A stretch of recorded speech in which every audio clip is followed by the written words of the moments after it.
We're really pleased to have a great selection of guests for everyone today with our kind of spotlight event on creative freelancers. So while I get myself sorted, I think I'm just going to invite everyone to introduce themselves, maybe say a few words about themselves and their culture collective project that they're involved in, if they are involved in one, and maybe just a little bit of background on them as a freelancer. So I'll pass over to Leila.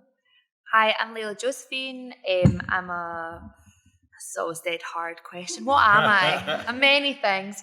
I'm a writer, theatre maker, filmmaker, and a creative facilitator. But I just go for writer because that's easier in the pub or in a taxi. But I live not far from here. I live in Moncton. I moved here from Glasgow about 4 years ago. And I've been a freelancer for probably like 9 years, but I don't know if you are a freelancer when you don't have any freelancer work. So probably on and off for the last 9 years. And yeah, I'm just here to share some of my thoughts on being a freelancer at the moment. Cool. My name's Scott McDonald. I've been a freelancer for all of about 4 weeks now. So I'm new to the game. I'm working with the guys at Real Time, doing a bit of work with the guys at Forgewood Community Centre. It's a recovery programme. So I've been there for 4 weeks now. We've been there doing kind of songwriting and things like that, guitar work for 3 weeks. I've already managed to get a song out there. I'm predominantly a musician, a singer-songwriter. I've been doing that for a long time, about 24 years, since the small age of 14. I'm glad to have get into kind of freelance work. It's been great so far and really rewarding, and I'm looking forward to doing a bit more work with you guys. So yeah. It's like as Leila says, are you a freelancer if you don't have work, or are you a freelancer if you're only 4 weeks in? Yes, I think both are true. Yeah. It's all acceptable. Yeah. Nice one. Hi everyone, my name's Jerry Taylor. I used to be called Chris Taylor up until 2 years ago, and then some guy in Love Island took my name. So by the time I'd registered on my spotlight, I couldn't use it, so it's Jerry. Is that why you're Jerry? That's why I'm Jerry Taylor. It's Love Island. It's nothing to do with my credit rating. Yeah, Jerry Taylor, because Jerry Lewis was my favourite performer back in the day, so I just stole that. Yeah, I'm a freelance writer, performer, director. I own Hipshot Theatre. The reason I've got my back here. The reason I became a writer and a performer was I had a bit of an incident in the army. My training sergeant ended up getting 12 years in jail for assaulting a few guys. So I ended up writing a script about it all, and everything's kind of evolved from there. And I'm doing freelance work for the Gaiety Theatre, who have been exceptional during lockdown. If it wasn't for these guys, we wouldn't have been doing any work, and I think we were all in the same boat. And yeah, we're doing a lot of work with the Riverside Project, Newton Primary, Wallacestown, the North Ayr area, underprivileged areas. Working with recovering addicts with Jasmine as well just now, doing writing courses with Des Dillon, who brought down Des Dillon, who wrote Singing I'm No Billy, He's a Tin, Six Black Candles and that stuff. So yeah, the projects have been great. Early days, but really looking forward to the rest of it. Cool. I'm Rebecca Livesey-Wright. I'm the project coordinator for the Evolve project, which is taking place in Seed Hill in Paisley, and that is being led by Rig Arts in partnership with Williamsborough Housing Association and Renfrewshire Leisure. Should I do a little visual description just now? Was that an invitation? I was going to shout at everyone to do their visual descriptions. But, cool. I'm happy to do it. I am a white person with short brown hair, shaved bits at the side, a very, very, very garish, bright shirt. I would say funky. Funky. Stylish, you know. The thing I always get with visual descriptions, I really want to say just like I'm a really attractive, charismatic, stunning person. You can say that about me if you want. My pronouns are she and they.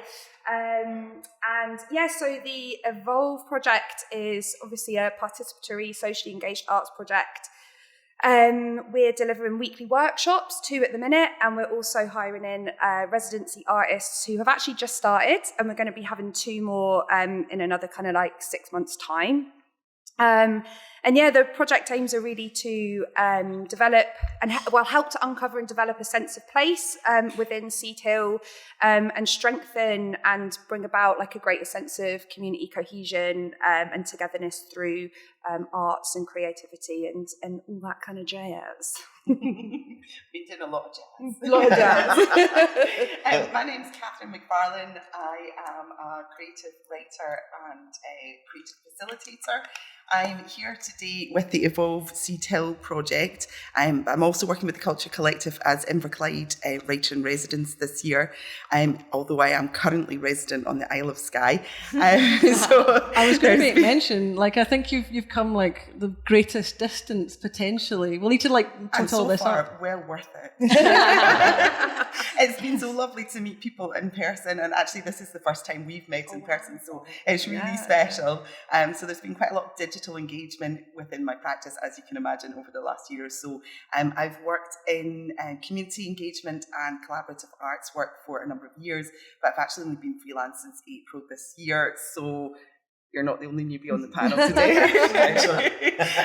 And so hopefully that means I can bring kind of perspective both from organisation and freelance perspective. A visual description: I am cis woman, mid-40s. I am white, although today I have bright green tights on, bright green legs, long dark hair and flowers in my hair today. Thanks, everyone. I should also say, I mean, I'm also a freelancer as well, so I do think I am bringing some, even though I'm a stand-in for somebody else, I think I am bringing some of my own experience into this. And I've been events lead now with Culture Collective for, I think, just about 3 months now. And one thing that I did get from when I started in trying to understand exactly what Culture Collective was, obviously, part of it was COVID-19 emergency funding and kind of recognising that communities needed to have kind of art support locally as well. But there was also, I think, a recognition around the fact that freelancers were really shafted, for want of a better word, by COVID. So a big part, as I understand it, of the Culture Collective project members was the importance of bringing on freelancers. I don't know if Rebecca, are you the project coordinator? Yeah. Is that right? So yeah, maybe I'll direct this at you first then, in that case, to kind of explain what that relationship is within Culture Collective. Yeah. So I am hired on a self-employed, like long-term contract. So I kind of personally feel like I sit in this weird space of kind of being employed, but also self-employed and kind of in this freelance kind of role. And then I'm also responsible then for leading the hiring in of other freelancers into the project. But yeah, my understanding of the Culture Collective as a whole is to make sure that artists are really supported in this like post-COVID recovery. And I think part of the stipulation was that artists had to have like the majority of the artists on your project had to have 6-month contracts. So yeah. Or a minimum of 6 months. Minimum of 6 months, yeah. But yeah, it's been really lovely kind of working in that role, knowing that you are hiring artists and you can offer them a decent wage and like oftentimes like a decent length of contract as well. Yeah, I'm not really sure if I answered what you were no, definitely. I mean, I don't know if anyone else wants to pitch in about kind of, you don't have to tell me how long your contract is and how much you're getting paid. But I mean, I suppose just like what the importance of that is, if a long-term contract is something that you would like as a freelancer. I mean, up until I was employed by Real-Time and guys at Culture Collective, I was a musician, playing live gigs, playing weddings and stuff like that. So with COVID coming in, that completely wiped that out. So coming back into the kind of working world and working as a musician and that kind of thing, and being able to teach other people how to do that, and having the stability of a wage and a decent wage is great. It's really good to have that to fall back on, you know, without worrying where the next wage is coming from or what your hours are going to be. You know, what the hours that I've been given so far have been great. The work around my uni, so I'm a honours student at UWS just now. So the work around that, and I'm able to have that flexibility as well. So it's great. It's really good. It's been great for me anyway. So it's like a part-time contract that other things can fit in around that. Yeah, absolutely. Yeah, yeah. Does that seem for you? Yeah, I think flexibility is key there as well. The Gative were great with me at the start. When we came out of lockdown, the way that it happens is I had 3 shows that were meant to be in the space of a year, but they got pushed to the space of 6 weeks. So coming out of lockdown, I had 6 weeks to put the show on. So we'd lost a lot of money during lockdown with the marketing. We were doing Singing I'm No Billy's a Tim, I'm producer of that. Singing I'm No Billy's a Tim 2. And with the Armadillo show coming up. And I'd spent about $3,000 on the promotion with the old dates on it. So the Gatey gave me a 6-month contract to start with, to work freelance with them. And if it wasn't for that stability, I wouldn't have had the money to put into the shows, and I would have had to cancel them all. So they gave me the ability to go out and still work, as well as working for them in a 6-month contract. When that contract ended from my freelance work, the Gatey, again, amazing. All the projects we were doing were really going somewhere. So they brought me back in on a monthly basis, so I'll invoice them on a monthly basis for any work that we've been doing. But that first 6 months was a real blessing for me. And was it, did you say that was just coming out of lockdown? Pretty much. It wasn't too far in. I'm so confused when it comes to when we came out of lockdown. Times become so elastic. Which one? Exactly. I just heard the other day that the law changed 65 times in 1 year. Oh, so I'm just like, I think we'll go with aye. It wasn't too long after, but during lockdown the Gatey were great because it all started. I filmed a monologue in my attic room up the stairs. I just used my phone, and it was all about the cash register. And then I always thought, what would if somebody got it wrong, what would happen? So I did this really sinister kind of monologue, and the Gatey put it off me and basically put it up online. And then they actually sent me some equipment so I could start filming, like ring lights and that, without even asking. So they've been absolutely fantastic, all the way through. I think that's a really key point about that idea of stability, and that frees you up to develop some of your creative practice that you're maybe not being funded to do at that point, but that could further down the line be your next project, your next activity. But you've got that stability of the longer term sort of income. And also having the longer term project means that you can really develop things in partnership with the community. So with shorter projects, you almost need to decide before you start exactly what's going to happen, and you go in and you run and you deliver it and it's finished. Whereas the longer term one, you get more opportunity to engage with the community, develop your project, take it in different directions. So it's been absolutely been a blessing. I know the one with Evolve that I'm talking about today has been initially short-term project, but I know the longer-term contract, that's been the big benefit for me. And even with Evolve, we've seen it develop and strengthen. Well, do you want to expand on that and just talk a little bit about what that extended period is, what kind of time you're looking at, and how that's affected how you plan working with community members? I'm going to invite you to talk about that, as well. So, how what kind of time period are you looking at working with folk? So initially it was a very structured project. It was 6 weekly online workshops, and they were going to be delivered, I think, July, August time period. But what's actually happened is a deeper community involvement, which has been online using social media, and that meant we could reach out to members of the community who weren't engaging with the amazing activity that Evolve were doing with, live in person within the community. We're reaching out to people who maybe were just sort of still not too keen to come out, but they still live within Seat Hill, and also the Seat Hill diaspora as well. So those people who'd maybe lived in Seat Hill all their life but had moved away, and that was particularly interesting because then you're understanding why people are leaving an area, and so what are some of the issues that we want to address to make the area better for the people that are still living there today. So doing it online was wonderful. I think it was even more rich and rewarding than we thought it would be, seeing the interaction between myself and the people. It was sort of video clips that I was posting, but then the comments I could reply in sort of real time, and conversations were starting between community members as well. And there's lovely wee things about people who've both lived in the same house but didn't know it because it was a few years apart, and they've got sort of similar memories of playing in the play park, and lovely little stories like that we wouldn't have got the richness of information that we've got if we'd just done really strict sort of online workshops with a small group of people. And it's then led to the development of a community map that we can then use to develop other projects or to do more sort of real in-person engagement with as well. And I think without the flexibility of the Culture Collective, that might not have been possible to do. Initially, So we were meant to start the Evolve project. I can't remember the dates now, but I'd say sometime in like the May or something was when we initially wanted to sort of like hit the ground running with it. But obviously, as happens, there were some delays, so we didn't properly start until about 6 weeks in.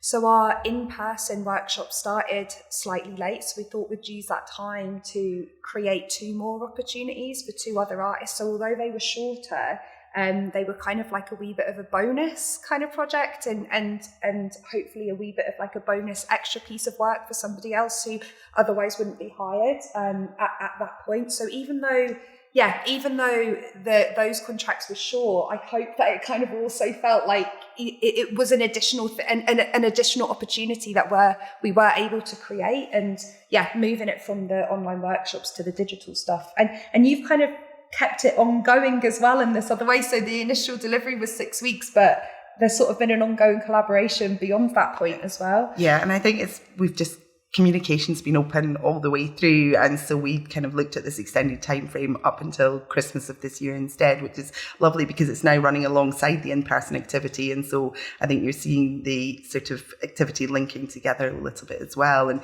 maybe the online activity has enhanced the profile of Evolve because you're new within that area as an arts organisation, aren't you? So it's, almost like a kind of online hello, we're here and we really want you to come and engage with us.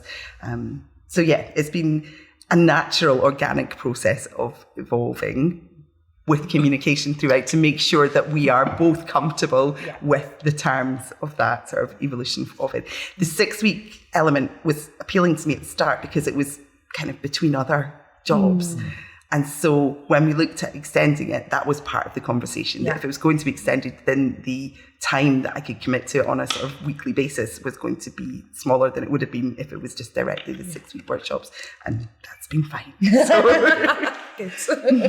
I mean, it must be a challenge for all of the artists involved in Culture Collective. I mean, as you say, it is COVID-19 recovery funds, but there's also just maybe a reluctance on community members' parts to want to kind of engage and be in person and do things again. So, that must be a challenge. I mean, I don't know if Scott or Jerry has kind of experienced any of that, or have you been doing some online stuff as well? Or not really. No. So the only project I've been part of so far is the recovery group at Forgewood out in North Lanarkshire, and what I'm doing there, as I said, is just to kind of I'll speak about that later on. With regards to kind of people coming in and taking part in it, these guys are there as a means to stay clean and sober. So the fact that that's the facilities have opened up again, I'd imagine they haven't kind of fluctuated in how many people go there. It's in the 4 weeks I've been there, there've been between 15 and 18 people normally every Friday. So that's been kind of pretty normal for that level of people to be in. But during lockdown, I'd imagine it would have been quite difficult. So the fact that it's opened up again, they're going to be there constantly. So it's been all right for me. It's been pretty solid. So yeah. Like yourself. So what was the question? Just what it's been like kind of picking up the work. Picking up the work is it's been really tough. Like I know I keep kind of harping on with the Gatey. They can throw me a lot of work, and not just myself. I think they've thrown about 153 people in the space of a year. Freelance workers. And yourself. You've got a bit of freelance work off of the Gatey as well. I have, yeah. I've dabbled. Supporting all the freelancers in there. There hasn't been much. I've been quite lucky with the council. Joan in the background there, South Ayrshire Council, have hired me a few times, just writing to a Christmas film and the Burns Humanitarian Awards, a lot of online stuff. But yeah, it was never the same as being out and about and getting the work done. But for me, doing the freelance work, obviously, this is guaranteed every week that I'm working a Tuesday and a Thursday with the Gatey. The security, I think we keep going back to that, having the security of that, but also knowing that they believe in your work or they wouldn't have brought you in to do it. So being able to go out and do what I love, working for such a great company, and like I say, getting paid for it, it's been great. I think it really does help. I think there is something about the inherent precarity of freelance that we can maybe talk about in the second half of the discussion. But I was wondering, Layla, if I can invite you at this point to maybe talk about the impact of the lockdown on your freelance work and what happened there. And do you want me to do this, or do you want me to? Whatever you feel. Okay. I'm going to give you the floor. Well, I was really lucky. I managed to work the whole way through COVID, but still there was kind of a month of emptiness. And I really like being a freelancer, but I'm very aware of like how difficult it can be, especially for mental health, and especially my mental health, which I'm an expert in. And when you asked me to write something for this, I had been writing with one of my young groups that I teach online about manifestos, and I was thinking about how it'd be quite interesting to write a freelance manifesto. So I've written it. Now it is a wave if they're like, stop, we need a toilet break. If you want, you can do the freelance manifesto and then we can have a break after. Okay, that sounds fine. Yeah, and if you're at home, you can go for a break whenever you want.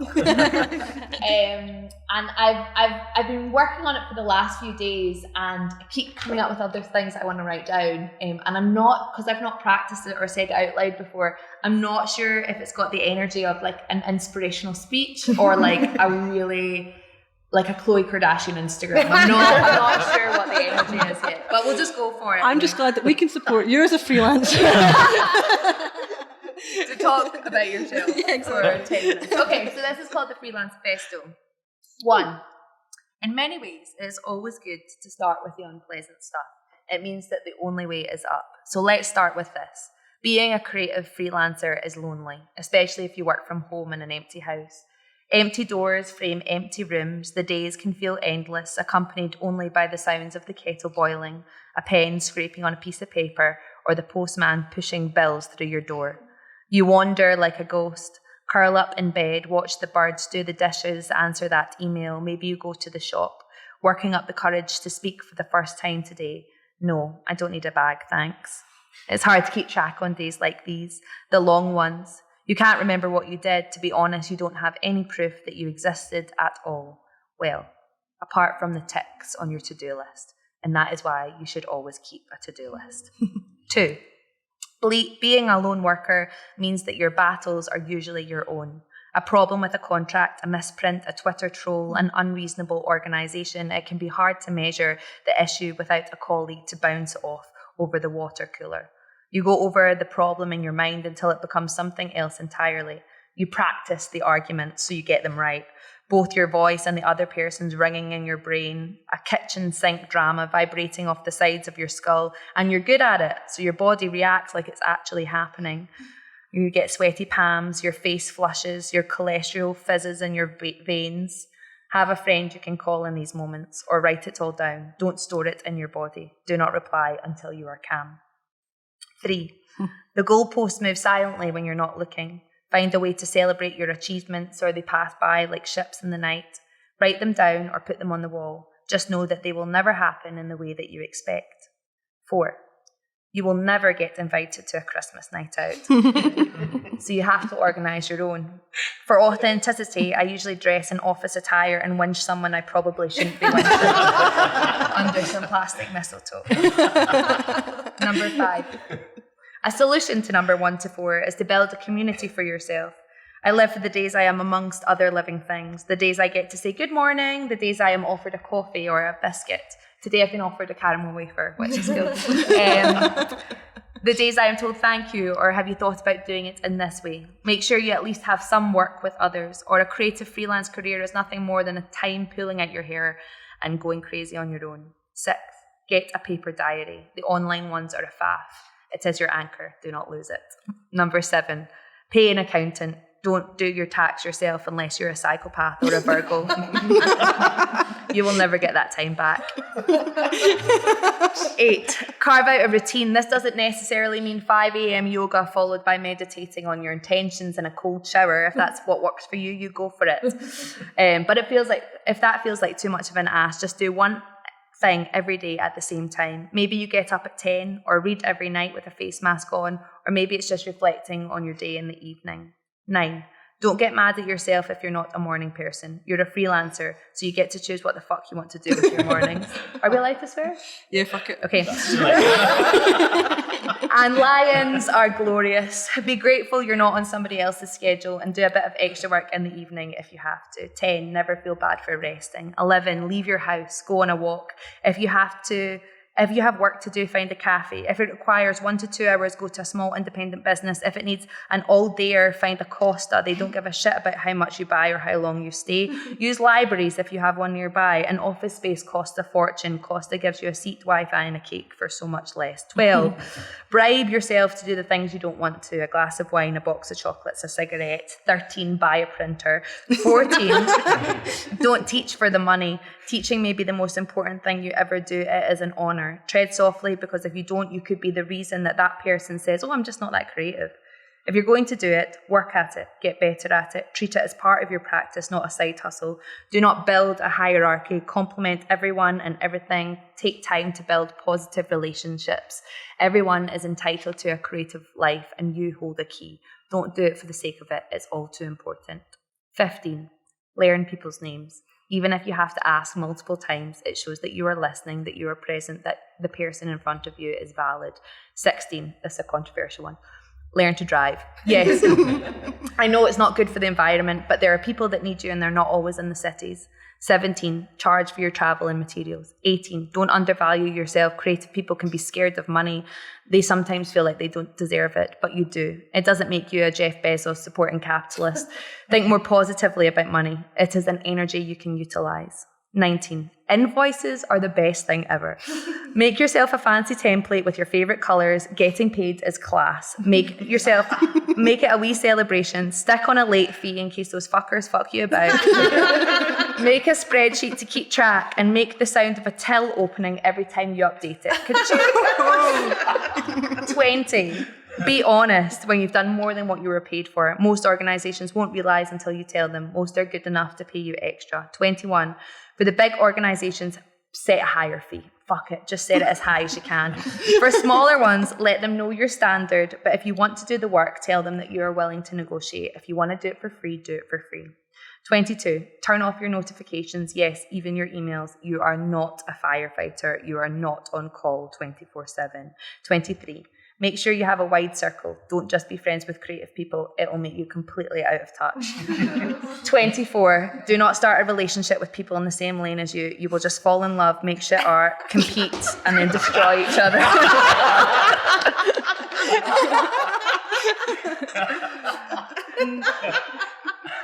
Number 25. Books, movies, art, TV shows, art, research. Indulge in them all. 26, mark out creative time for yourself. If you don't, it won't happen. If you're not careful, you'll end up exceptionally good at admin and very average at your chosen creative practice. That is me.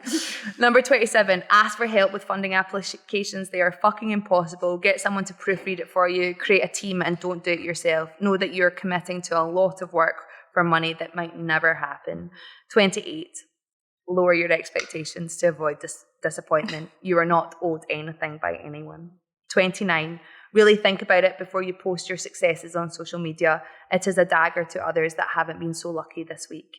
30, buy your friends art, go to their gigs, share their work. 31, never judge your self-worth on how well things are going. Do not call yourself bad names when things are sticky. It is just as important to not put yourself on a pedestal when things are going well. You will have further to fall. 32, do not listen to the jealousy gremlins. They are harmful. Remember, there is room for everyone. 33, process over product. Process over product. Process over product. Number 34, if you have a messy house, don't worry, it will get tidied when your next deadline comes along. Number 35, do not label yourself as one thing. You are a creative. You can apply your skills to almost any job. Maybe not a mechanic or a lawyer or a farmer, but there are plenty of places that your mind can be of use. Do not stick to a lane. Follow the money or the idea or your heart. Number 36, in a bar, when people ask you what you do, just say, my best. 37, move your body. 38, tea, not coffee. 39, look out of the window. 40, reflect. 41, write thank you cards. 42, answer your phone with your name, even if you know who it is, because people respect the shit out of that. 43, and set an intention before you enter a room. 44, take up space, make up space for others. 45, listen to criticism, but be your own judge. 46, take risks. 47, be like Madonna, reinvent yourself every few years. Number 48, sometimes it feels like you will never work again, that you have been forgotten, that maybe you'll have to do that teaching conversion degree after all. But never fill the silence with noise for the sake of it. Hold hands with the quiet. It is here to teach you something. Do not fill your silence with noise that you do not want. Don't be frightened of it. Take it as a signal to rest, prepare, think, listen. Quiet is talking to you. See what it has to say. 49. Fall in love with working. Put yourself in situations that mean you have to problem solve, challenge your brain, better yourself. Put yourself in situations that make you feel like you're on the edge of something dangerous, something amazing. Number 50. Be okay with failing. It's going to happen a lot.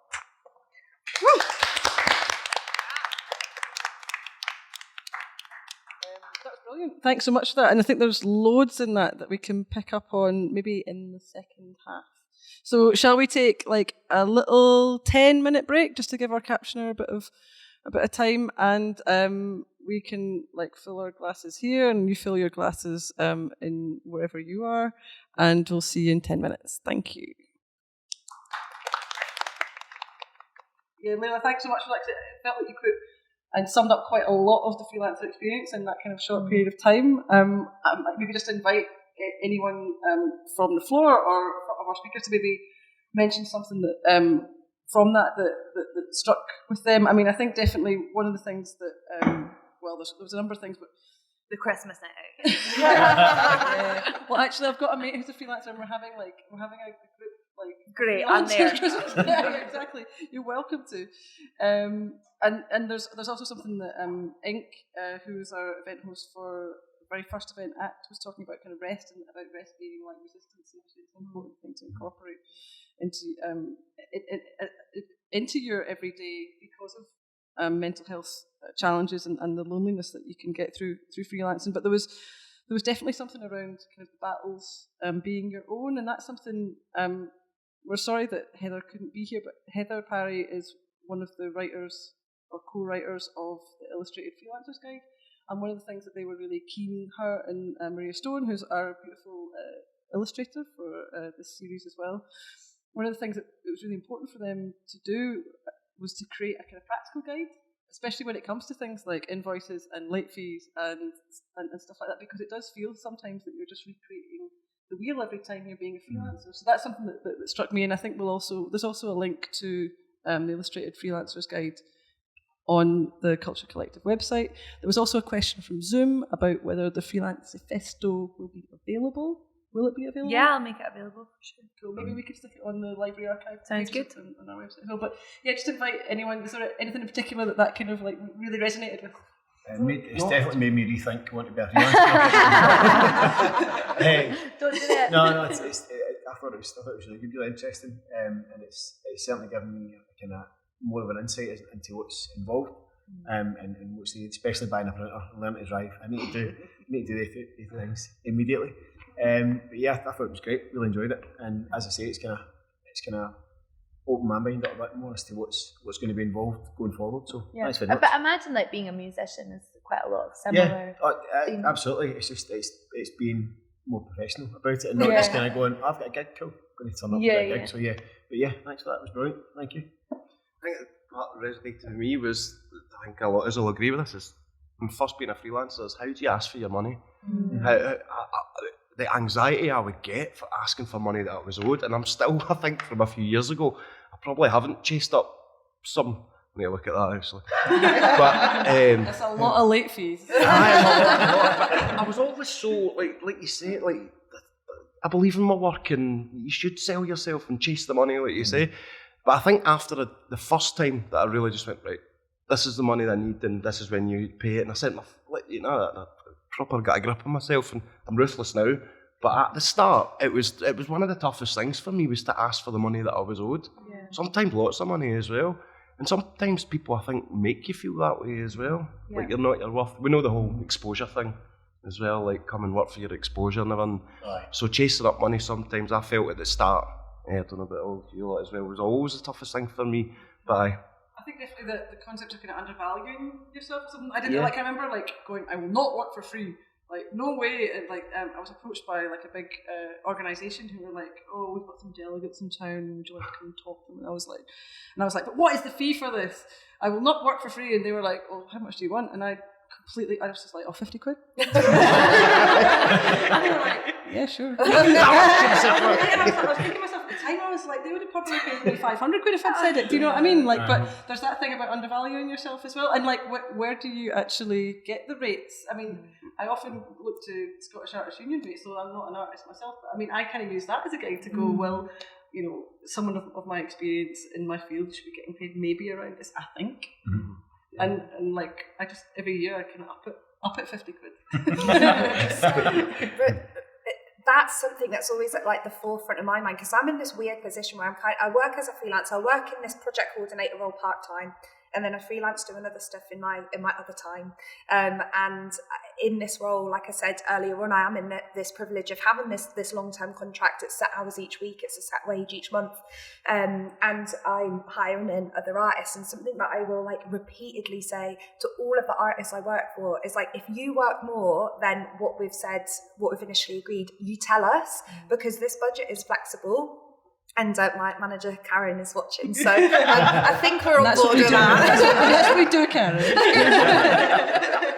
But you know, people are creating amazing quality work, and sometimes that does take longer than you think it's going to take, and that's okay. I think the thing that I would say to other freelancers is just communicate. Like, if it is taking you longer, communicate, and then we can let you know if there is room in the budget to pay you for that extra work, or whether you need to try and rein it in a wee bit, whatever it is. But like, generally speaking, yeah, you should always get paid for the work you do, unless you're kind of like surprising somebody with like 30 extra hours or something like that. But yeah, always talk about it. And like you said, Layla, in your manifesto, if you have worked longer, the good organisations will, if they can, find the budget to pay you for that extra work. And it's worth it. We want our freelancers to feel supported, and because then it works for the both of you, like, and for the community as well. It's like a three-way relationship.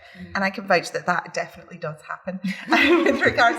But I think one of the things that had sort of attracted me to the Evolve project was that it was very upfront, that it was artist union rates, and then it was discussed again at the interview. So there was no awkwardness at any point about remuneration. We've discussed how I'll invoice for that, when I'll invoice for that, just openly from the very start. So I think, you know, organisations thinking about wanting to attract quality freelancers, if they're just really upfront about what you're going to be paid, and then follow that up, as Rebecca's saying, with communication. If work is kind of stretching out longer, keep talking about it and keep discussing it, because I think it made me feel quite confident to be able to say, no, it's fine, it's still within the scope of what we planned, or actually this part of it, because, you know, we're now looking at print costs that I hadn't had, you know, it factored in initially, and so we've found that from another budget. And so we've been able to have those really open discussions, but that's because it was there from the very beginning. It's not like I've done all the work and suddenly turned around and said, please, can we do this? So yeah, I think it's just being open and honest, and that's from both parties, the freelancer and the organisation as well. So I suppose if it's the organisation putting out a call, then the onus is really on them to set that tone from the beginning, to say, this is what we're offering, and we can discuss it with you. Yeah, and that's kind of going into the territory of, it's like advice to cultural organisations, because there's a lot of cultural organisations, I mean, this is just my perception, not necessarily my experience, that maybe don't understand what it's like to be a creative freelancer, that go, oh, just come in and chat to us, and then, you know, they're getting paid and you're not getting paid. And yeah, I wonder if there's any other kind of advice or just thoughts that anyone has on how, as a freelancer, you navigate that relationship with a cultural organisation, because Culture Collective might actually be attempting to create new models of working as well. Whether it's successful or not is yet to be seen, but yeah, it can be quite a difficult terrain to navigate. So I don't know if you've got any thoughts on that or any more. I was going to talk about that when you were talking about like being under like a contract, and being self-employed under a contract. And I've been in situations where I've had that, but actually I'm getting paid a set fee every week, and that fee doesn't change no matter how much I'm working. So I think it can be like a really good way for freelancers to feel like they're in a stable situation. But actually I've been on the other side where I'm like, okay, well, I'm doing 5 workshops a week and I'm still getting paid the same amount as I'm doing 1 workshop a week. And actually there's not much flexibility in that. And I think that sometimes those like long contracts can be excuses for organizations to work you harder. And sometimes I prefer doing like, oh no, you're not paying me for the project, you're paying me per session. But I also, I'm not come to any conclusions about this, but I'm interested in how we all set a fee per hour, or like how we set a fee per workshop. And actually, like, how do we should we change that to actually we're setting a fee per value? So like if it takes me a short amount of time to do the work, does that mean I should be paid less than someone that it takes longer if the piece is still the same or if the piece is better? Especially working for commissions.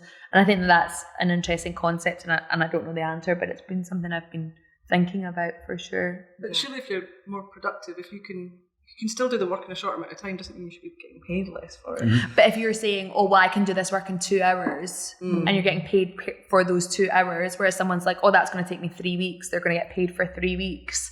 So it's kind of like, well, how do you at one point be like, well, my value doing it in a few days is going to be the same value of someone doing it in a few weeks, you know? I think graphic design, I mean, I'm totally talking without my kind of like area of expertise, but I've sort of been witness to these conversations before, and I think it's weird because it sort of depends on what part of the cultural sort of like industries you're in. Sure. Like if you're used to kind of like doing delivery, as I think we all are, so like working with people and there's like a set beginning and a set end and whatever, then we're used to kind of like charging for our hours or whatever based on our hours. But like you're saying, some creative industries are more based upon the product, and I think it is fair to at that point set your own rate for the quality of the work you do.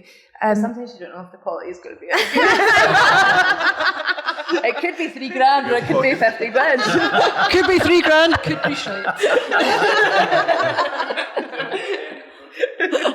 Yeah, I'll set the fee at the end. It's really good, by the way. Yeah, it's better than I expected, so stick on. I'll maybe rephrase my question to an actual question this time, which is just, I suppose, how could cultural organisations work better with creative freelancers? Is there any kind of suggestions that anyone has for that? Or ideas or examples of just a really good relationship rather than a really bad relationship that you've had with a cultural organisation? I think you made a key point that Culture Collective seems to be giving organisations maybe the flexibility to consider their processes a bit more. Certainly I've noticed that applications for the Culture Collective, you're being paid for submitting proposals, you're being paid for going in to have an informal chat, which please, if you call it an informal chat, make it an informal chat. Please don't make it like a row of people in suits waiting to speak. You know what I mean? I just want to pick your brains. Yeah. Like, that costs a lot. So I don't know what it is about the Culture Collective that's making that shift, but that is something that I would like to see happen more. Having worked in a kind of paid role for many years, I think often that's just an oversight. You know, you don't think about your time as in blocks of hours, as in I've attended that meeting that cost X amount. Whereas when you're freelance, that's exactly the way you need to be thinking about it. So I think, again, it seems sort of unfortunate and unfair for that to fall back on the freelancer, but quite often I think we do need to be quite vocal about, well, if we're coming in to discuss a concrete project, my time is X amount per hour, this will take approximately X hours, and just be quite kind of business-like about it. Unless it's, I always say this and then I go, unless it's something that I really want, in which case, yes, I'll come and chat to you. So yeah, I always have this like really firm view and then decide whether it's something I really love or not. The Gaty made it real easy for me when the negotiations started, because at first we weren't sure what the project was going to be. We didn't want to kind of pigeonhole ourselves in. We didn't want to be that group that just went in, as Robbie was saying to me earlier, we didn't want to be that group that just goes in, starts a youth theatre somewhere that hasn't even asked for it, just to say, look where we've been. So the start of it all was we'd agreed on a day rate, us for 2 days a week. And the anxiety came from I felt like I wasn't doing enough at times. The Gate were amazing and saying, look, we're not asking you to do 2 full days every time. We want you to get out there, speak to the community. We were around chapping doors with the police, asking the community, what do you want to see more of? What do you want to see less of? Until we got to a point where we realised what the project was going to be. And then the Gate kept up that 2-day rate every week, and that's when there was the 6-month contract. And it was absolutely brilliant, and they didn't put any extra pressure on, because you know that you can't really plan creativity all the time, can you? It's just as and when, if something happens at that point, we'd go out to a community or we'd start another project. So there was no, I think what I'm trying to say is, didn't put any added pressure on. It wasn't needed, and they let me be creative, and they let me didn't clip your wings, if that makes sense. So that took a lot of pressure off at the start, and then when we realised what the project was going to be, then we sat down and we spoke about a wage, etc. And like I say, they've been great.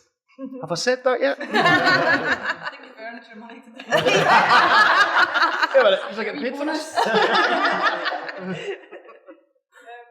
I was just going to say, I wonder how much of it is to do with the way that organisations are funded.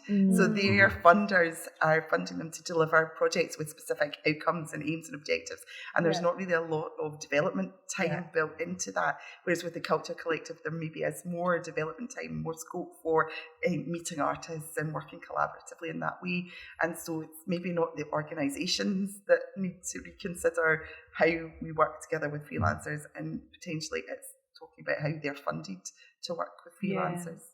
Contingency. Yeah. I mean, I think a big thing that is also, as you say, kind of building time into that, and then recognising if you're going to be working with freelancers or working with communities, that you need to have enough time to actually dedicate to building those relationships as well. It's not just a case of like, oh, we'll just get you in and get you out. Yeah. Kind of disposable kind of environment. There was something as well around kind of mental health that was brought up in the Freelancer Festo, and like even, and I was just wanting to kind of get everyone's views on maybe how to manage and maintain good health and well-being. I don't know yet. Well, there's a couple of suggestions. I mean, a Christmas night out, build a community, and also don't do it yourself. I suppose there is something about kind of trying to tackle that loneliness, but like there's no HR department. Yeah. So has anyone got any other tips as well about kind of maintaining good health and well-being? I mean, I come from a kind of mental health background where I worked with a charity called Men Matter Scotland. They're based out in Drumchapel, so it's basically a charity based around purely kind of men's mental health, because the kind of suicide rates up that way. So coming from that and kind of working with these guys and learning from them what they do to kind of to kind of focus themselves, to keep themselves in a good space. What I've done for that is I kind of meditate on a daily basis now. So I'll do it twice, once in the morning, once at night, and that kind of helps me kind of focus in on kind of positives and things like that. And not just that, it's working with them and working with the guys at the recovery place where I'm working now. It's kind of feeding off them slightly, kind of getting positive feedback from them and seeing how much they enjoy it. So that kind of, so far, that's kind of helped me with that. Because I had about a poor mental health a few years ago, which is why I went to Men Matters as a service user to begin with, and then once I was better, I was able to kind of give back. So I think that's part of it as well, being able to give back to the community through that kind of work is kind of self gratification a wee bit, you know. That's amazing. You can kind of see both sides. I can see both sides of it. Yeah. So it's definitely something that I find has made me a lot more gracious with what I've got and the opportunities that I've been given so far. So yeah, definitely. Just also one of the reasons why Siobhan, I might get you to come in. Like, no. You don't have to put your mask on. If you want to make a comment, I might give you my microphone so you can. Would you mind? There's also something you were talking about being a single parent as well. So I'll invite you so everyone can hear. Hi, I just wanted to kind of support Scott in that and just remind Scott that you've been a musician for a long time and you've been gigging and you've been doing weddings. You've been a freelance artist for a long time, not just in the past week. So give yourself a wee bit of credit. Project coordinator. Totally. And one of the reasons that we brought Scott on was just because of his promotion to men's mental health, which is something that has affected North Lanarkshire. You know, it was a huge conversation when I was speaking to the consortiums and getting into the communities, and his promotion of that and the promotion of music. So when Scott initially had that conversation with the Recovery Cafe, he was on a level with them that they just communicated so well. We were going to offer them plenty of different arts, but they just were like, we want him. We want him. And we were like, okay then. So I just feel as if he's downing himself a wee bit when you've just done such a good job there, and you've been excellent with it, so well done. Can I invite you to speak a little bit about what you were chatting to me and Rebecca about the book? Yeah, sure. So I'm a creative artist, I'm a musician and a freelancer for many years, and I just thought it was quite interesting that we don't speak about being single parents and being a freelancer. So obviously that's something that we're faced a lot of barriers, such as we don't get childcare vouchers, or hours are not child friendly.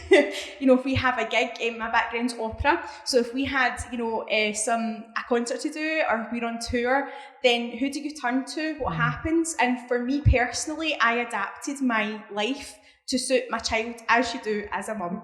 And I went into education and started delivering to schools a lot of sort of creative projects, and then obviously developed that to do the job that I am just now with North Lanarkshire's Culture Collective.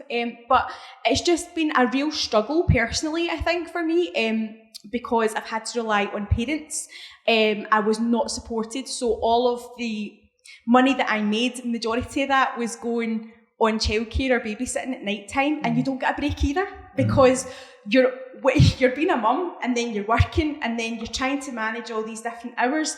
And I don't feel as if it's discussed a lot, maybe within friendship groups, creative friendship groups, but we don't ever have a proper conversation about this, and it can be a huge stress.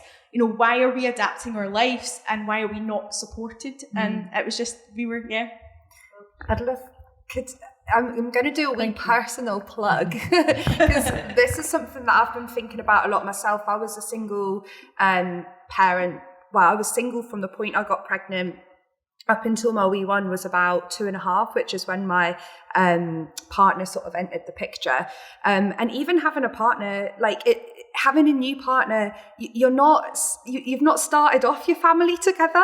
Like, I think lots of people think, oh, well, they've got a partner now, so they're fine. We don't need to have all of these extra considerations. And actually, my little one is still getting used to going, you know, being put to bed by my partner. It's not simple as, oh, you've got a whole other adult in your life now. But so I've been thinking a lot about being a single parent in the creative industries, being a single parent as a freelancer, and I've started a wee project called, it's a really creative project title, it's called The Single Parents Project. Nice and simple. But I'm on Instagram, and I've got no money at the minute. I'm trying to get money to do all different things, but I just want people to know about it, because even for me, just seeing that other single parents in the creative industries were thinking about the same thing just gave me that wee bit of you know, a bit of a self-esteem boost, just kind of like knowing that you're not the only one that's kind of battling with those things. And I know, you know, Katharine's a single parent. This has been really kind of key, I think, to why Evolve, the project with Evolve, has developed and has been so successful, and why I'm so engaged in it. Is from the very outset, it was okay for me to talk about the kids and to talk about when I wasn't available, because that was school run time, to say, you know, I couldn't do stuff in the evening. It was just something that could be openly discussed as part of this project, whereas I've been involved in other projects before where I've almost kind of tried to hide the fact that I have children, because, you know, it's not professional to be not available at certain times.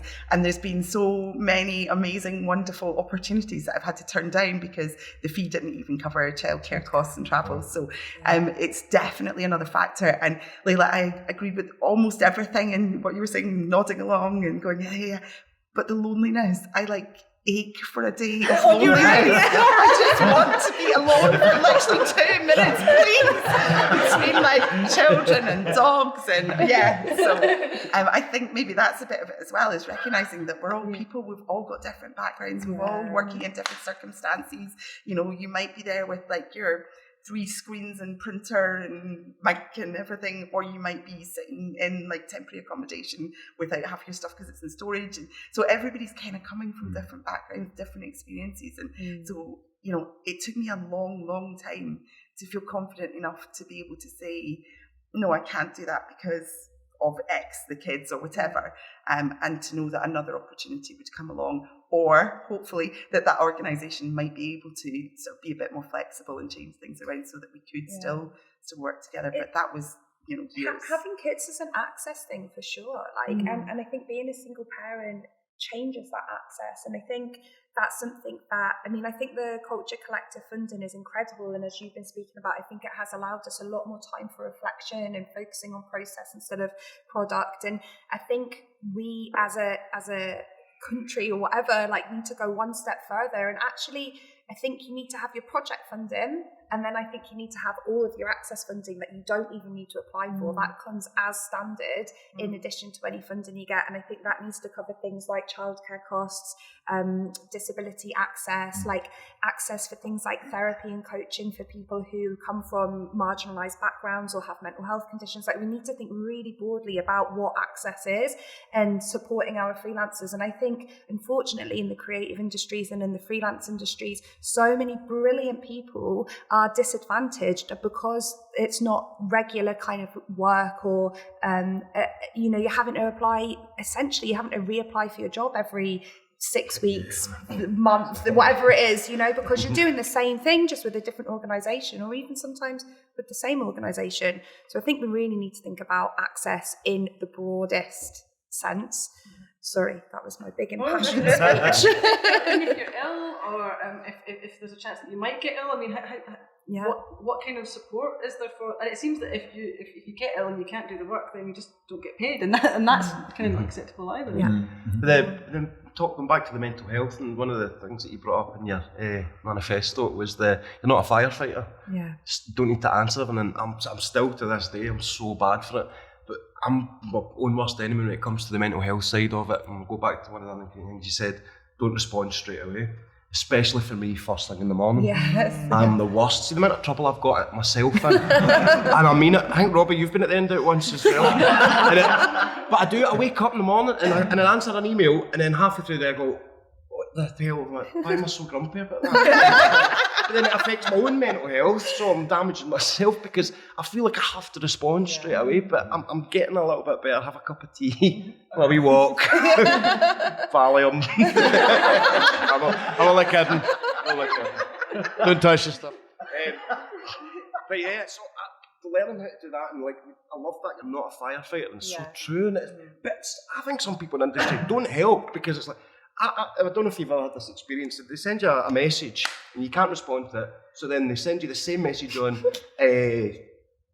like WhatsApp. It's something I really try to get. You had to do it the other day because you had to get in touch with me. But it's like somebody goes, like, if I've not responded to you on that one, I've not seen all the other ones either. And it's I feel so anxious. Like, I've got to give an answer, and usually the answer is off. There's one tiny thing that Rebecca does that just made my life so much easier. At the bottom of her email, she has just a wee phrase, which I can't remember the exact words, but it's something along the lines of, I sometimes work irregular hours, please feel free to respond to this in your own time.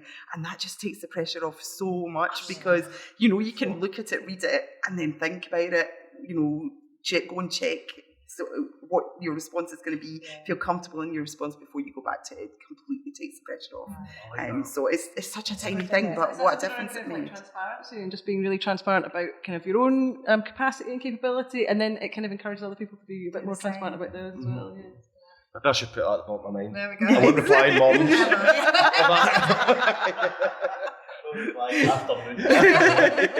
Ignore all replies before 12. There's a few questions or just comments even coming in via Zoom that I'll just kind of read out. I've been a wee bit lax on this, so I'll chronologically from where it comes from. So Angela said a wee while ago, it can be difficult for organisations on limited budgets. I think this is a kind of it being very good at working with freelancers, an issue with funding for projects, especially when trying to meet needs for the community.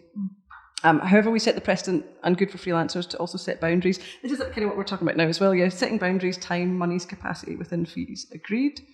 Alice also just a wee while ago said, this is all making me think we need a freelance HR department. I mean, if anyone wants to set one up. I don't think anyone should have that job. That sounds awful. Everyone going help. I think that's the other thing. I think producers get locked into that place, and I don't think that's always fair on the producer either. Just a side note. I mean, Alice mentioned that this is partly maybe what unions do or can do, but it would be great if such a resource existed where experts in HR and contracts, etc., could help freelancers be run by freelancers too. Lucky to know producer friends that they can ask. This is what Alice does, is like lean on their producer friend at tricky times, but aware that it took years to develop these relationships, and they're often freelance and don't want to take up too much of their time. There's also a question I had about kind of resources and what resources are out there. I mentioned obviously the Illustrated Freelancers Guide that's just been published on the Creative Scotland website recently, which is a great resource. Is there any other resources that folk know of, or maybe organisations in particular that are kind of useful and supportive of freelancers? I personally use Music Broth from the south side whenever I'm taking guitars to any kind of any works. Well, when I worked with my matters, that's what I've got where I got my guitars from, and I'm trying to get them to give me the guitars back. They're kind of in a storage facility. So what does Music Broth do? So Music Broth, you go to them and they basically give you any kind of instrument you want to do: pianos, guitars, drums, trumpets, you name it. And if they've got them, they'll give you them. So if you set up as a business, I pay £20 a month to the guys, and I can go in and say, look, I need this for X, Y, and Z, and they'll give me it. And it's not for a week or whatever; it's for however long you need it, as long as you can replace it or not replace it, return it when you're finished. Not replace it. Replace it when you broke it. I know. It snapped in half. There you go. Sorry. So it's basically. It's a banjo now. It's great. It's a great organisation, and they kind of support local community as well. So any kind of funds coming in, they've got a kind of youth group that they work with as well, and it's based in Govan Hill, I think it is. So it's great. It's the kind of, again, it's one of these kind of evolving things. It's not evolving, revolving. Like the money's coming in, it's helping the community and helping young kids get into music as well as helping old guys like me get guitars and stuff like that. So yeah, it's great. So use that if you're reading it. Any other suggestions? After you. No? I was just going to say, I think access riders are a really good thing. Without giving full credit, they come from sort of like the disabled community. I think developed the idea of an access rider. Yeah, can you explain what that is? Yeah, so I'm still really new to the concept. So I've been using this time as a project coordinator to try and like throw my net wider and pull in all of these resources and understanding the different things. But essentially the idea is that you would write as a freelance artist or a worker of whatever kind, an access rider that just kind of says like, I need, for instance, wheelchair access to my working environment, or it can be things like I need things written in plain English, or I need things printed on pink paper with black writing as opposed to on white paper, whatever it is, like any kind of thing that makes your engagement with your work more accessible for you. But I think that they are also a really good thing to hold in mind as a freelancer anyway. I think, lots of people have undiagnosed mental health conditions. I think that they do need to be considered within access. And so as a freelancer, just kind of reading through an access rider template and thinking how you might answer those questions can be really beneficial. I really recently just started a new role as a freelancer with another organisation, and at the very beginning I've said I don't start work before 10 a.m, 9:30 if it's really necessary because of my caring responsibilities and my mental health conditions. And because I've started from there, that's, my access to work is I cannot work before that time, otherwise I get too stressed and have an anxiety attack at some point in the day, So being able to say that from the beginning creates a really healthy sense of boundaries, and just knowing that I could do that knowing that was a thing made me feel comfortable to do it. So yeah, just look up access riders. I think there's plenty of examples online. It just gives you that kind of empowerment to talk about kind of what you need. But I had a really interesting conversation with an artist and playwright called Travis Albanza earlier in the year, and they were talking about some of the work that they do when they are commissioned or brought on by an organisation. And maybe this is something again around the ideas about how we can work, how we as creative freelancers can work differently, or encourage organisations to work differently. And Travis was saying what they do is if they are being offered a contract, they will offer the organisation a contract back and say, okay, this is what you're bringing me on to do the work. Now, this is what I expect from you, and it can, and also there's an empowerment thing there, because you can dictate certain things that maybe are also going to help the community and benefit the community more. So one thing that Travis likes to do whenever they're working is instill kind of gender neutral toilets, and say that's this kind of pack and package of what I do and what I'm about. So actually, if you're going to have my performances in your venue, then this is how you are going to welcome me and the people that are going to come to this show. So and it kind of creates an equity and an equality, because I think there is something definitely that we haven't quite touched on yet, but it's around kind of hierarchies, and the idea that freelancers were kind of being taken on kind of at a lower rung, as it were, and that there is someone you've got to report to. I don't know if anyone feels that they've got to report to their project coordinator. I know that in some cases the project coordinator, like yourself, Rebecca, are being taken on a freelance basis as well. But it's about, I suppose, trying to create that equality of relationship as well. Yeah, I need that in my life. I need somebody to coordinate me. So coordinate your wardrobe. See, can you tell? Luckily I've got Jasmine and Robbie there that I've kind of been. Poor Robbie's been the first few months I was constant on you, but now I've got Jasmine, so she kind of got, and it's great to have that though, because I think you probably tell by me I'm a bit airy-fairy. So to try and get my brain settled down, it's been great to have the support of them above to just kind of keep me in check.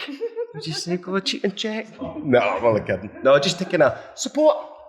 But is that right? Is that, I think that's the difference though, isn't it? Like when you're working with a really good organisation and you feel that you're a partner with that organisation and that you're involved in that organisation. And in fact, in all of its work, that, you know, I really feel that with Evolve, it's not just been my little micro part of the project that I'm involved with. I really feel part of the whole project. And I think that works really well when you feel that you're equals. You don't feel that you're reporting to a boss. You feel that you're sharing stuff, and that means that you can be more open. But I have also worked in other organisations where, yes, I feel very much that I have to report in a very formal structure to a boss, and there's somebody hanging over me expecting stuff by certain deadlines, and it feels very formal and structured. And I think that's when the pressure really starts to build up, and that's when it's really detrimental to your mental health, because not only are you got the expectations of the organisation, but then you're putting additional expectations on yourself and additional pressure on yourself.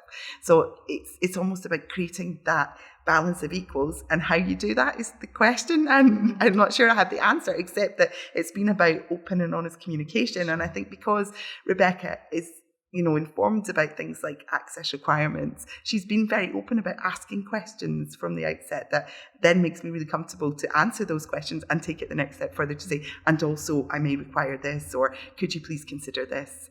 So it's the communication and sort of approaching a freelancer, I think, as an equal, as somebody who is becoming part of your organisation, not somebody that's working for your organisation. I mean, it's one thing that kind of blows my mind sometimes is, like, organisations are just people, right? They're just lots of people. So, like, they should be kind of people-led and people first. But I think sometimes people working in organisations can get a bit lost in that. And I should probably also have said that I also kind of have to remind myself sometimes, now that I'm freelance, that on the other side of the fence, exactly what you said, organisations are just people and they get stressed and are under pressure as well. And so sometimes that really nippy email that you got is because they're stressed and under pressure from somebody further up the chain. And so maybe what they just need is for you to calmly respond and maybe start a conversation. Before you know it, you're having a big chat about how awful this project is and what can you do to fix it, and you move on to the next level, rather than everybody just getting more and more and more stressed and building it up. We're kind of winding towards the end of our discussion. I don't know if we've actually answered the key question, which I didn't actually so I'll ask it now, which is, how are projects that put artists and creative freelancers at their heart exploring different models of recruitment, governance, leadership and working practice? But I think we've touched on each of those to a certain extent through our discussions. I should say this is like your last call for any questions or comments in the chat that can be relayed to me in the next 10 minutes. But I don't know if anyone's got any thoughts. Scott, you look like you're going to speak to me about recruitment, governance, leadership or working practice. No, I mean the whole recruitment thing, Siobhan touched on it with myself. Again, this is the kind of my kind of first foray into really working with in a kind of freelance way with groups rather than just being a musician. And it was based on, as she said, based on my kind of work with guys, working with guys in Men Matter and things like that. and being kind of vocal about it. It's just kind of the whole kind of recruitment side of things. I think it's more about, personally anyway, it's more about your experience rather than your kind of academic side of things. You know, it's more about your experience with people and how you can relate to them and work with them on the same level. It goes hand in hand with kind of academia as well, but I think it's more so that, especially dependent on what you're working in, the kind of area you're working in. So does that kind of cover that? I mean, yeah, you covered that really well. Thanks. I know, isn't it? Swept over that quite nicely. I'm quite happy with that one. I suppose there's one thing I want to close on, but maybe just to ask everyone before we finish up. I was going to say, what advice could you give to a new freelancer? But as we've got Scott here, maybe it's just Scott. I know if there was, or how about the freelancer, the young freelancer you were when you started out? What piece of advice would you have given to yourself or to someone just starting out? If I could go down, or do you want to have a think a little bit about? Well, I've got to think. One might get me into trouble, but I think my first one would be my first one would definitely be specifically about teaching, but I think it could be about everything, and it's about like creating boundaries and like how you've got to protect yourself, but you've also got to protect the people that I'm looking right at you. I know. You've got to protect yourself, but also the people around you, and I think you really have to think about. Think about your intention every time you walk into a room, because something will always catch you off guard. And there's been moments that I've walked into a room and I've not prepared myself and I've been the worst version of myself. Yeah. And I think it's always about, there's not someone to give you a pep talk. So just really think about, what you want to achieve and what your role is, because sometimes I've gone into spaces and I've given too much, and sometimes I've not given enough. And I think just always checking, and you'll never get it right every time, but it's just about, I think, that moment of intention. Sorry, I don't know. I'm going to start doing it. I intend to be very good at it. Do you know what's really funny? Do you know where I got it from? Which is very strange. And I've just changed it to adapt to myself. But I worked in a refugee camp and I was working with a Christian charity.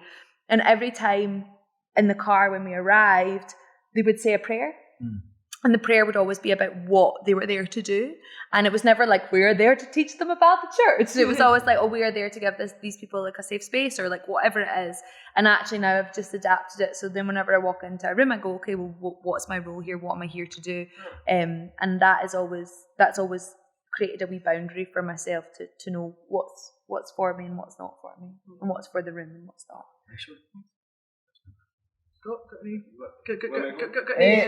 Advice for... I think having a bit of self-belief. Do you know what I mean? It definitely helps. And as you say, preparation, knowing what you're going to deliver. That's what I've learned over the last few weeks anyways, knowing what I'm going to deliver, how I'm going to do it, and what the end goal is at the end of that hour and a half, 2 hours. Just about what you were saying, it's believe that you belong. And if I could see myself back in the day, I've always had a hang up with the class thing, and I think I'm quite guilty of it. Feeling that I didn't belong in the industry, that I wasn't good enough. But the more you start to believe in your own work, or the more that other people around you start to believe in your work and you get that confidence, I wish I had that at the start, because who knows where I would be now in my career, and I truly believe that. So just believe that you belong, because you do. If you're in the industry for a reason, you just got to tell yourself it.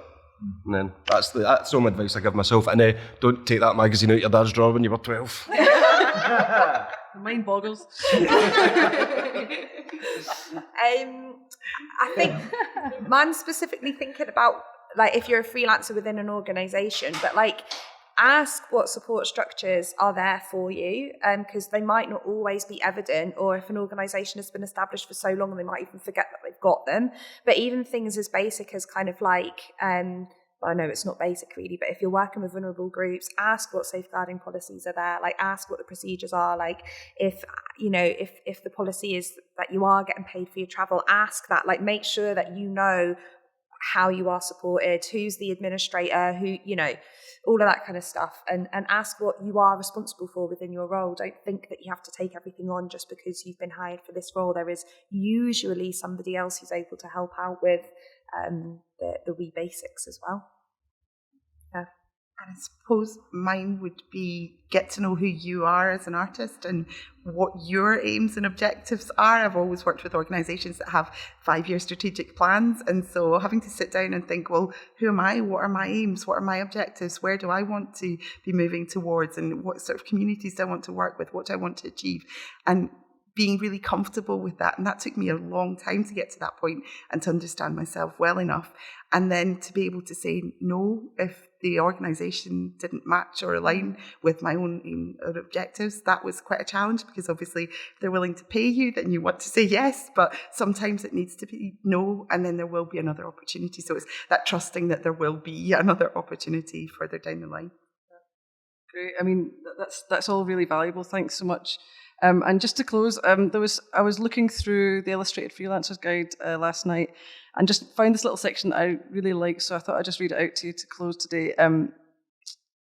Heather and Maria say, we appreciate that what freelance workers actually need is not to be living precariously, payment to payment, and perhaps to be freed from the capitalist meat grinder into a more progressive environment that values all human life regardless of productivity. Mm-hmm.